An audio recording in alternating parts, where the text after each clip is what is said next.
can still show up to the customer's job site in a clean, ugly vehicle. It's one thing for it to be clean and ugly as far as like rust and stuff. It's another thing to show up dirty and ugly, right? So it's not so much about how you look. It is how you act, how you carry yourself. And I'll tell you one thing. The second a customer calls you, the second you answer that phone, they're already judging how they're gonna, how the relationship is gonna be.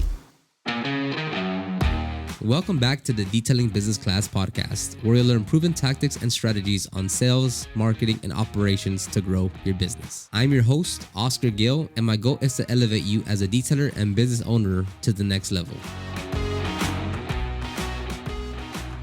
Whether you're just starting or you're in the growth phase and you want to keep on leveling up, this episode is perfect for you because we're going to cover some limiting beliefs that's holding you back from going to that next step or next phase in your business. And if you want to see a full training on how we've been able to grow our business up to $10,000 per month, then go to detailclass.com or click the link in the description box or in the show notes, and you can sign up for the free training where I'll cover the process, the journey that I went through of when I started my business, the mistakes that I made, how I went from a struggling detailer to a booked out detailer, and a lot more information. Go to detailclass.com.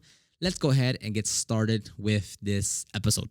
Welcome back to a new podcast episode. Today, we're going to actually answer a comment, or I think this was like a DM or email that I received from an individual that wants to start their business, but there's quite a bit of things that's stopping him of starting because he deems it as unprofessional, or it's not right, or it's not good enough. So here is the exact, I think it was an email that he sent over. He says, I could have removed this part, but I'm gonna go ahead and leave it in there.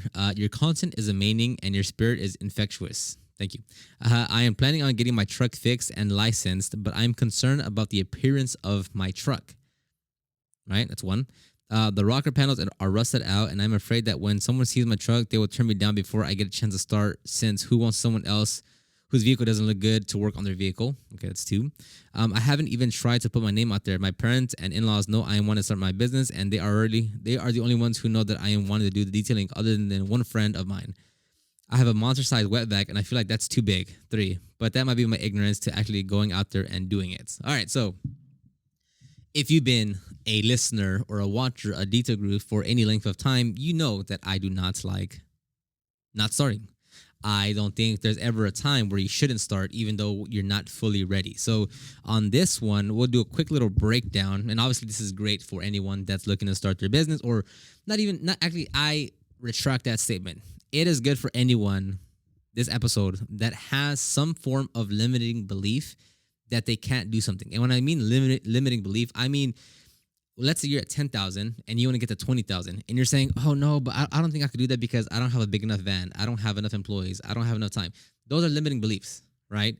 If you are at a 1,500 square foot shop and you want to get to a 5,000 square foot shop, you might be saying, no, that's too big. I don't need that much space. No, that's too expensive. Those are all limiting beliefs, right? You say excuses, but those are limiting beliefs. So hopefully this one kind of helps you eradicate or dissolve some of those limiting beliefs. And it just really comes down to your mentality, right? As far as what do you want to accomplish and how do you want your story to be written, basically, right? Because a lot of times, I mean, we put these like we put this box around us that no one else is putting other than ourselves mentally, because we say, oh no, well, it's not supposed to be like that, or it can't happen because this didn't happen. And it's just like, we always talk about the haters and the trolls and people that want to put us down and the people that don't want us to succeed. I need to slow down. I'm going to start all over. Damn it. Not over. We always want to talk about the people that are the haters or the trolls, or that, they don't want to see us succeed, or, that we're not going to do things. But then most of the time, the biggest haters, the biggest people that hold us down, that don't let us push forward and to move to the next level is ourselves, right? Because we tell ourselves these things of like, oh no, I can't do that until this, or I shouldn't do that until this, or maybe once I get this, I'll go do that. And it is our own selves, our own little mental noggin here that we say, oh, well, no, you can't do that yet. Why? Well, because of this. But why not? Right? A lot of things that we do or don't want to do is strictly due to the fact that we are scared ourselves, or we are more worried of what someone else is gonna think and how that's gonna affect us. And I kid you, 9 out of 10 times, you care a lot more than what someone else thinks. Right? Like, let's say you're running outside. Super generic scenario.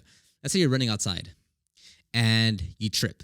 You trip in front of a group of 5 people, right? You will dramatize that event so much bigger and higher, and will think about that for the rest of the day and feel embarrassed and feel whatever. Those people might be like, oh dang, for like 2 seconds, and then never remember you again, right? So oftentimes with almost anything, you yourself dramatize and extract, what's that word when you like make something a lot bigger? When you'll make that a much bigger event, because you think that everyone else cares about what you just did, but no one cares as much as you do, right? So let's break down this comments or email, DM, I don't know. Okay, so first, I'm planning on getting my truck, but I'm concerned about the appearance of my truck. Okay, so boom, with that one, I started back in 2011 when I was 17. I had a mop head of a hair. I was very small, smaller than what I am now. I think back then in 2011, I was like maybe like 120 pounds, small. 17. My vehicle was a 2003 Toyota Matrix XRS. At some point, it had a carbon fiber hood. The paint was shipping. It had a set of aftermarket wheels. It was dropped. Every wheel was a different color, and that's for a few years, that's how I was doing all my mobile detailing in that vehicle. Not a lot of space, not quality ride. I didn't look professional. I had an exhaust on it. So in all accounts, exactly what this guy said is what my vehicle had. So that one already, yeah, not a big deal, right? In an ideal world, does it make sense to like go and get a truck or like a dedicated work truck or a dedicated mobile van and like have your full setup there and look professional? Yeah, but look, this isn't an ideal world. This is your world that and you're gonna do with what you can, with what you have. And if all you have is a truck with a little bit of rust on there, it's all good. So he said the rocker panels are rusted out, and I'm afraid that when someone sees my truck, it will turn me down. Okay, so on this one, okay, so let's now flip that scenario. Let's say now that you have a 2022 Ford Transit, right? Professional looking van. It's wrapped. You are coming out in a uniform with a hat, all with your logo. All right. And you go and you talk to the customer. Does that mean because you have the van and the uniform and you look more professional, does that automatically, from the very get-go, does that give the customer a great experience? Yes or no? Absolutely not. It does not, right? It does not matter to a degree. You can still look professional, and that customer can still have a terrible customer experience, not want to do business with you, and not recommend you to anyone. You can have a rusted truck, not have a uniform, and that customer have the best customer experience and recommend you to their friends and family. What is the difference between those two? It's not how you present yourself. It is how you act. It's how you carry yourself, right? It's not how you look. It's how you act, right? You can still have a rusted truck. I mean, wash it and like do what you can, right? Dress the tires, clean the glass. Don't pull up in like a dirty vehicle.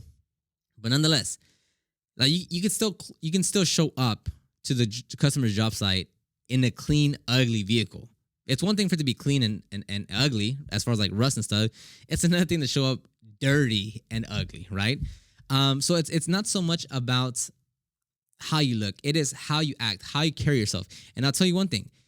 The second a customer calls you, the second you answer that phone, they're already judging how they're gonna how the relationship is gonna be. Meaning, if you answer, right? Let's say you have the van, your van is wrapped, you have the uniform. Someone calls you and you answer the phone like this. This is Oscar. The customer's like, oh, hey, is this Oscar Mobile Detailing? Yeah, how can I help you? Terrible experience. They're gonna be like, yeah, not this guy. That dude sounds like a lazy person that does not want to talk to me. Versus you have your truck that's rusted. Someone calls you and you're like, this is Oscar with Oscar Mobile Detailing. How may I help you? Completely different experience, right? From the very second that they answer the phone, they're like, whoa, okay, this person actually cares. This person is enthusiastic. This person wants my business. This person wants to hear what I have to say. Two different things that has nothing to do with the truck. And I kid you not, you can still have a great van. It's wrapped, your uniform, you look snazzy, and they can still have a terrible customer experience. So don't, like the song says, don't fret. Don't fret. All right, so let's go on here. Next one is oh, this other one here is like I haven't even tried to. Okay, that's fine here. The other one here is saying that he has a monster-sized wet vac. So